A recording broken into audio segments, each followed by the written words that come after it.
Olá, criacionistas, a graça e a paz do Senhor Jesus Cristo. Nós estamos de volta com mais um estudo devocional e hoje eu vou trazer um tema polêmico. Como eu já disse em outro momento, nós trabalhamos com questões ambientais e elas, obviamente, que mexem de um lado ou de outro em algum momento e vão haver temas polêmicos, um tanto controversos para um, nem tanto para outros. E vez ou outra nós vamos mexer com alguns assuntos que talvez seja desconfortável para algumas pessoas, talvez seja desconfortável para você, mas nós vamos tentar trabalhar dentro de uma visão bíblica equilibrada, né, sem pender para nenhum lado nem para outro, né? Não nos interessa trabalhar com ideologias humanas ou defender pensamentos humanos, e sim tentar obter uma visão equilibrada daquilo que as Escrituras nos trazem, a respeito das questões ambientais. O tema de hoje, o título do nosso estudo é Erva do Diabo. Olha aí, já começa o negócio puxando, né?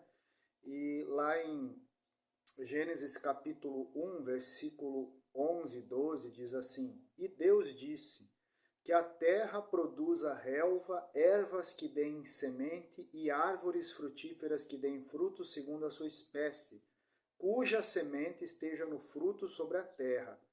E assim aconteceu. E a terra produziu relva, ervas que davam semente segundo a sua espécie, e árvores que davam fruto, cuja semente estava nele, conforme a sua espécie. E Deus viu que tudo isso era bom. Pergunto: Deus criou o cânhamo, conhecido popularmente como maconha, a famosa cannabis sativa, que é a mesma maconha usada por muitos para fazer um baseado. Deus criou a coca, que nós conhecemos cientificamente como Erythrochilon coca, onde é extraída a pasta base para produzir a cocaína e o crack. Deus criou a papoula, Papaver somniferum, que é a planta de onde se extrai o ópio, do ópio se extrai a heroína e a morfina. Deus criou a planta ayahuasca, é um cipó da região amazônica, conhecido cientificamente como Banisteriopsis caapi, e é usado por um grupo religioso chamado Santo Daime, onde eles tomam uma bebida exatamente de uma mistura de plantas, onde está a ayahuasca, que recebe também o nome da bebida também é ayahuasca, né? E eles tomam essa bebida para ter contato com a sua divindade.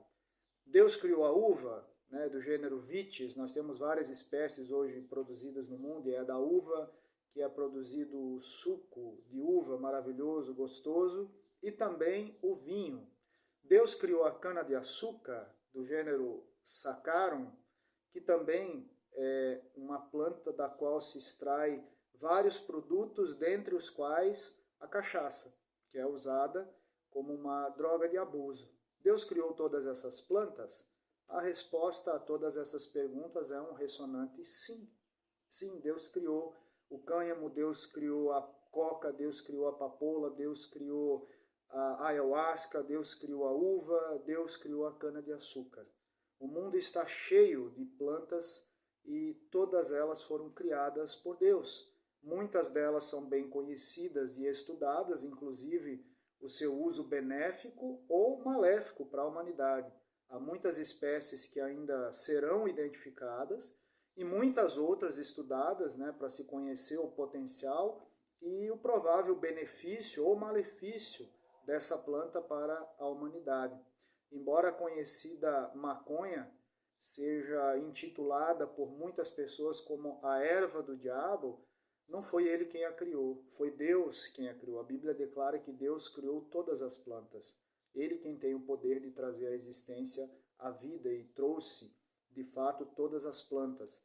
O fato da Bíblia afirmar que Deus criou todas as plantas e vegetais, inclusive as que são usadas para fim de abuso, né, como nós temos aí hoje a cocaína, né, que vem da coca, o cânhamo, que é a maconha, a papoula, que gera aí a morfina, a heroína, a ayahuasca e tantas outras, né, a uva, que nos dá o vinho, a cana-de-açúcar, a cachaça.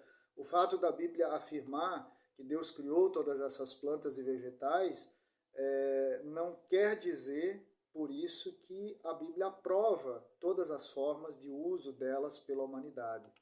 As plantas, elas produzem metabólitos secundários, que são os responsáveis pelos efeitos terapêuticos ou não, né, nas plantas. Algumas, como o vinho e a cachaça, são extraídos do próprio fruto da produção da sacarose, né, no caso, na cana-de-açúcar, e não de metabólitos secundários. Mas, enfim, são produtos que vêm das plantas, né? E esses metabólitos secundários, né, os principais deles, os mais conhecidos, são os alcaloides, terpenoides e compostos fenólicos. Esses metabólicos secundários, que inclusive são as substâncias utilizadas nas plantas com fins medicinais, eles desempenham um papel muito importante na interação das plantas com o ambiente onde elas estão inseridas. Eles desempenham um papel na interação com outros seres vivos, né? Porque a planta ela reage a essas interações e em alguns momentos se protege. Então esses produtos secundários ajudam a proteger a planta, por exemplo, contra a herbivoria, animais que se alimentam de plantas, né? Imagine aí que uma árvore determinada, ela tem como seus predadores ou animais que se alimentam das suas folhas algumas espécies de lagartas. E para que ela não seja completamente devorada e venha a morrer, ela produz nas suas folhas alguns metabólitos que vão inibir o consumo exagerado dessas lagartas ou que vai reduzir o número de espécies que vão ter a condição de se alimentar das suas folhas, o que vai garantir que ela continue sobrevivendo e ela vai reagir a essa herbivoria sem ter danos permanentes ou consequências que levem à sua morte, né, ou a perdas que podem comprometer a existência dela ali. Então ela produz esses metabólitos na intenção de se proteger. Também contra ataque de patógenos, né, doenças, micro-organismos que podem entrar nela. Então quando esses micro-organismos entram na planta, eles vão encontrar resistência. Pode ser também utilizado esses metabólitos para competição entre plantas e também alguns desses metabólitos secundários atraem organismos benéficos como polinizadores e dispersores de sementes. Então esses metabólitos eles estão ali na planta porque eles têm uma função, eles têm um propósito, proteger, ajudar a planta nessas interações com o meio, com outros seres vivos. E eles fazem parte da constituição da planta exatamente nesse sentido. Então as plantas produzem metabólitos secundários nesse sentido para ajudar as plantas, mas que são responsáveis por efeitos terapêuticos para nós. Por isso as plantas elas são procuradas, né, como plantas medicinais para ajudar no tratamento e no auxílio, né, nas questões de saúde. Tem grande importância no uso medicinal e eles têm sido usados para curar pessoas desde o princípio da criação. Elas foram os principais componentes da medicina antiga e serviram para ajudar pessoas enfermas em todas as antigas civilizações. De fato, ainda hoje são, na forma de chás, tinturas, pomadas, pastas, emplastros, etc., né? E fornecem ainda hoje fármacos ou princípios ativos, né, que são usados como matéria-prima na produção de medicamentos. Para vocês terem ideia, o papiro egípcio, conhecido como papiro de Ebers, né, tem aí por volta de 1500 a 1600 anos antes de Cristo, lista muitos medicamentos que eram feitos a partir de plantas, animais e minerais. E alguns ainda em uso atualmente, como é o caso do funcho, coentro, alósna. Hipócrates, que é considerado o pai da medicina moderna, ele fazia uso de centenas de espécies vegetais com propósitos terapêuticos. Ele deixou a sua obra Corpus Hippocraticum, que é considerada a mais completa da antiguidade quanto à utilização de plantas medicinais. Paracelso, certa vez, disse: dose sola facit venenum. Só a dose faz o veneno. Parafraseando, a dose ou a quantidade utilizada de qualquer substância determina o que vai ser veneno ou remédio. Deus criou todas as coisas, inclusive as plantas, e nós temos muito da criação a nosso alcance. A questão é, como nós faremos uso dos recursos que Deus disponibilizou a nós por meio da criação? De qualquer jeito, sem nenhum critério? Obviamente que não. Uma planta com os seus metabólitos pode nos servir tanto como remédio, como também como um veneno. Tudo vai depender de como será o seu uso e o aproveitamento dessa planta. Com certeza, a Bíblia não aprova nenhum tipo de uso, seja da planta in natura ou substâncias extraídas delas para fins abusivos ou que produzam malefícios como vícios ou até mesmo uma dieta inapropriada. Como disse o apóstolo Paulo lá em 1 Coríntios 6, 12 e 10, 23, todas as coisas me são lícitas, mas nem todas convêm. O nosso culto a Deus deve ser um culto racional, sóbrio, com uma vida dedicada completamente a Ele em todo tempo e em todo momento. É isso que nos afirma Paulo em Romanos, capítulo 12, versículo 1 e 2. E isso implica dizer que, como cristãos, qualquer substância, seja natural ou sintética, que cause algum tipo de transtorno mental ou nos tire da nossa via consciente e normal, não é apropriada para nós. Nós vivemos integralmente para a glória de Deus. Imagine que aqui no Brasil nós temos leis, né? E uma das leis diz respeito em relação ao consumo de álcool e o trânsito.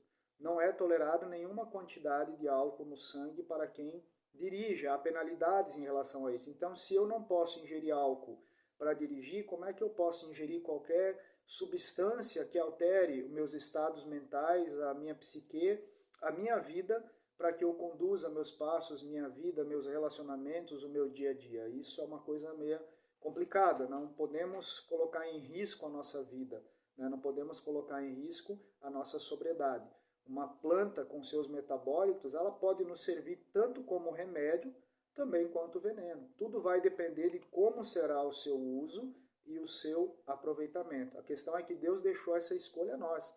Nós sabemos que muitas plantas têm sido usadas irresponsavelmente com fins abusivos e causam sérios problemas pessoais e sociais. No entanto, a responsabilidade por esses transtornos é de quem faz uso inapropriado e não de quem as criou.